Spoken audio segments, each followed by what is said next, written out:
Since the Afghan War began nearly a decade ago, an entire generation of children have had to grow up on the streets. Their hard lives leave little time for a normal childhood, let alone school. RT's Paula Sleer has been meeting some of the young Afghan teenagers struggling to feed themselves and their families. For a few hours each Friday, these street kids get to remember they're still just children. To them, kite flying is more than just a pastime.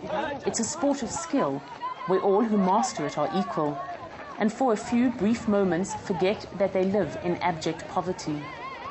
My name is Wasudine. I'm the father of the house. I will never forget one day there was no job. I came home and there was no food. And my brothers and sisters and my mother, they went to sleep hungry.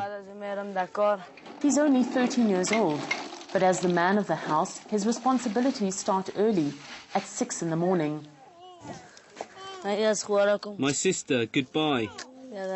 Goodbye, my brother. I'm the firstborn. This is a typical poor Kabul neighborhood. Children with runny noses, dirty feet, and growling stomachs.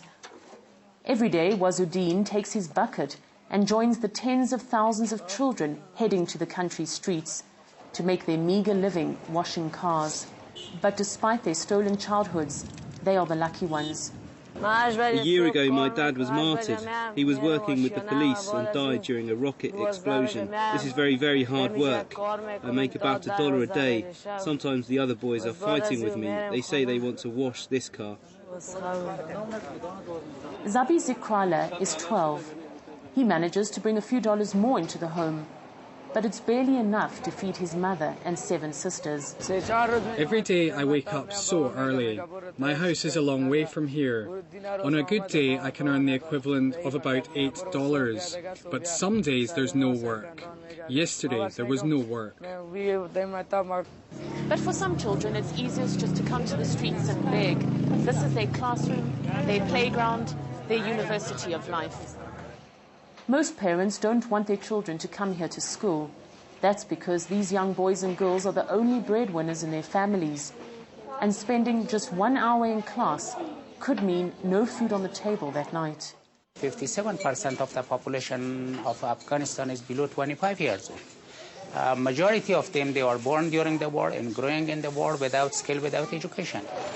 For every $100 million of foreign money spent on the military, only $7 million goes towards social projects, even less to the children.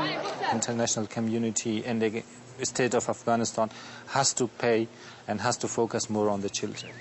6 million children are at risk in Afghanistan of sexual abuse, violence and harsh child labor. And with precious little being done to help them, Afghanistan's future generations see little chance of their lives ever getting off the ground. Paula Sleer, RT, Kabul.